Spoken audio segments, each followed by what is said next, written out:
Assalamualaikum semua. Perkenalkan, nama saya Indira Zahra, mahasiswi dari jurusan Psikologi Pendidikan dan Bimbingan Universitas Negeri Makassar. Nah, kalian apa kabar? Semoga kalian sehat-sehat saja ya. Nah, jadi pada video kali ini saya akan menjelaskan dan memberikan contoh penerapan salah satu pendekatan yang bisa digunakan dalam proses konseling.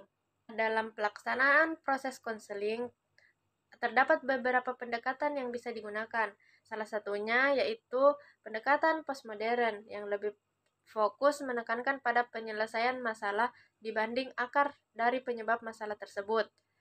Nah, ada beberapa jenis pendekatan postmodern. Salah satunya yang akan kita bahas di sini yaitu naratif. Nah, jadi pendekatan naratif merupakan pendekatan yang menggunakan pergeseran fokus dari sebagian besar teori-teori tradisional. Terapis didorong untuk membangun pendekatan kolaboratif dengan ketertarikan khusus dalam mendengar cerita klien. Mencari waktu dalam kehidupan klien ketika mereka penuh dengan sumber daya. Misalnya, cerita kehidupan lain untuk menggunakan pertanyaan sebagai diagnosis dan label klien untuk menerima totalitas deskripsi didasarkan pada masalah. Untuk membantu klien dalam memetakan pengaruh sebuah masalah terhadap kehidupan mereka. Sekarang tujuan umum dari terapi naratif, yaitu mengundang orang-orang untuk menjelaskan pengalaman mereka dengan menggunakan bahasa baru. Kelebihan dari konseling naratif itu sendiri, yakni bisa diterapkan di segala jenjang umur dan status sosial, bisa berbagi perasaan dengan orang lain, mengembangkan hubungan yang dekat, meningkatkan partisipatif. Kemudian untuk kelemahannya sendiri, konseling naratif ini bisa saja terkecoh oleh cerita yang dibuat-buat. Dan juga proses konseling ini membutuhkan waktu yang cukup panjang. Nah, pada intinya konsep dasar dari terapi naratif ini sendiri dianjurkan untuk membangun pendekatan kolaboratif dengan minat khusus pada konseli. Dengan cara yang pertama, mendengarkan cerita-cerita untuk mencari tahu dalam kehidupan konseli. Yang kedua, menggunakan pertanyaan sebagai cara untuk melibatkan konseli.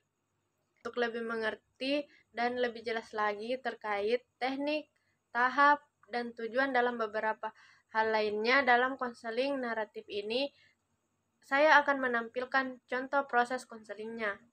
Mari kita simak sama-sama ya. Assalamualaikum Ibu. Waalaikumsalam. Mari silahkan masuk. Iya Ibu. Terima kasih Bu. Silakan duduk. Iya Bu. Saya Dani Bu, siswi kelas IPS. Oh iya Dani, ada apa? Sebenarnya saya ada perlu dengan Ibu. Apa saya tidak mengganggu Bu? Oh iya, kebetulan saya lagi ada waktu. Jadi, ada perlu apa kesini nak? Jadi begini Bu, saya ingin konsultasi dengan Ibu. Apakah boleh? Iya, tentu saja boleh Dani. Saya akan bantu sebisa saya. Jadi kapan kita akan mulai proses konselingnya? Kalau bisa hari ini Bu, karena saya sudah sangat ingin mendapatkan jalan keluar dari masalah saya ini. Baiklah, kira-kira kita membutuhkan waktu kurang lebih 45 menit. Apakah kamu siap? Insya Allah saya sudah siap. Baiklah. Jadi sekarang coba kamu ceritakan apa yang menjadi inti dari permasalahanmu saat ini. Jadi begini Bu, akhir-akhir ini saya mengalami gangguan dalam proses belajar saya. Karena kenapa saya mengatakan seperti itu? Karena saya kurang fokus dalam proses pembelajaran. Mungkin ada penyebab dari luar begitu. Apa penyebab kamu bisa berpikir seperti itu?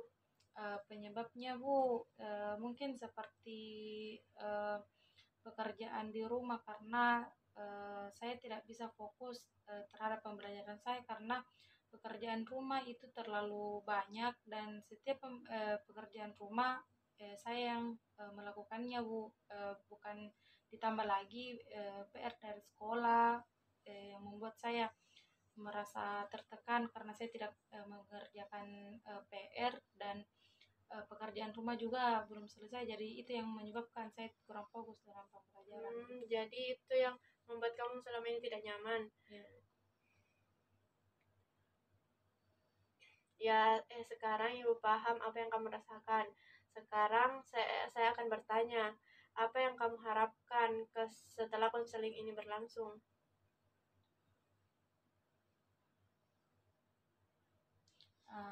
Saya berharap agar saya bisa lebih fokus untuk belajar di sekolah, Bu, dan dapat membagi waktu antara belajar dan pekerjaan rumah.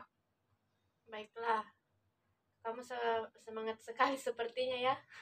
Iya, Bu, saya sangat tidak nyaman dengan keadaan ini sehingga saya ingin keluar dari masalah ini. Jadi sekarang saya memberikan pemisalan. Jika misalnya suatu hari kamu duduk bersama orang tua kamu dan menceritakan bagaimana jadwal belajarmu dan kamu meminta maaf karena kamu jarang membantu mereka, apalagi saat waktu jam pelajaran kamu memberikan penjelasan kepada orang tua kamu bahwa kamu bukan bermaksud untuk tidak membantunya, tetapi ada tugas dari sekolah yang jauh lebih penting, dan dan kamu bilang kepada orang tuamu untuk meminta pengertiannya jika lebih banyak menghabiskan waktu dengan laptop, buku, dan handphone. Dan pada akhirnya orang tua kamu perlahan mulai mengerti dan paham akan kegiatan yang kamu lakukan selama ini. Wah, saya akan sangat senang jika seperti itu, Bu. Jadi nanti saya akan mengatur jadwal saya lebih baik lagi jika selesai. Wah, saya akan senang jika seperti itu, Bu. Jadi nanti saya akan mengatur jadwal saya lebih baik lagi jika selesai belajar dan istirahat. Saya akan membantu mereka dengan pekerjaan yang masih harus dikerjakan, dan juga pastinya komunikasi kami berjalan dengan baik sehingga tidak ada lagi kesalahpahaman. Kami akan saling mengerti dengan kegiatan masing-masing. Rasa kurang fokus saya saat belajar juga pasti akan berkurang sehingga saya dapat lebih fokus saat melakukan pembelajaran. Ya, jadi secara tidak langsung kamu sudah tahu kan apa yang harus kamu lakukan? Iya, Bu, saya akan mencoba berbicara dan berusaha memahamkan orang tua saya tentang kegiatan-kegiatan saya. Bagus sekali. Nah, lalu bagaimana perasaan kamu sekarang? Tentu saya senang dan lega, Bu. Saya tinggal melakukannya saja. Baiklah, setelah ini kamu mulai melakukannya ya. Lakukan dengan baik, dan setelah kamu lakukan semuanya, kita akan bertemu. Iya, Bu.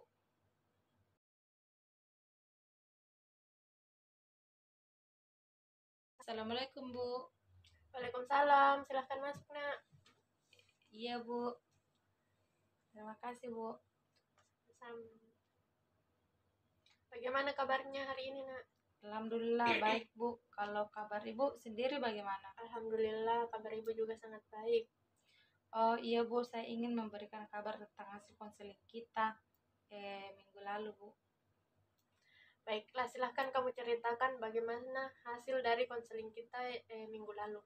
Jadi begini, Bu, saya sudah melakukan semua yang Ibu katakan dengan menjelaskan semua ke orang tua saya.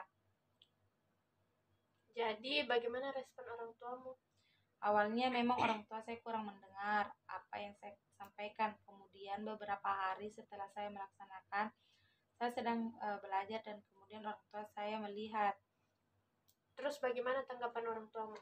Dia hanya diam dan kemudian keluar dari kamar, dan tentunya kalau sempat sebelum belajar saya memilih membantu mereka terlebih dahulu, ataupun misalnya tidak sempat setelah belajar saya pasti membantu mereka seperti orang tua saya sudah mengerti. Apakah kalian sudah lebih banyak berkomunikasi sekarang? Iya, Bu, kami sekarang jadi sangat sering berkomunikasi di jam-jam luang kami, Bu. Wah, perkembangannya sangat bagus ya nak. Kamu berhasil memberikan pengertian yang baik terhadap orang tua kamu. Iya, Bu. Jadi bagaimana dengan kamu sendiri? Apakah kamu masih belum bisa fokus dan sudah nyaman dalam belajar?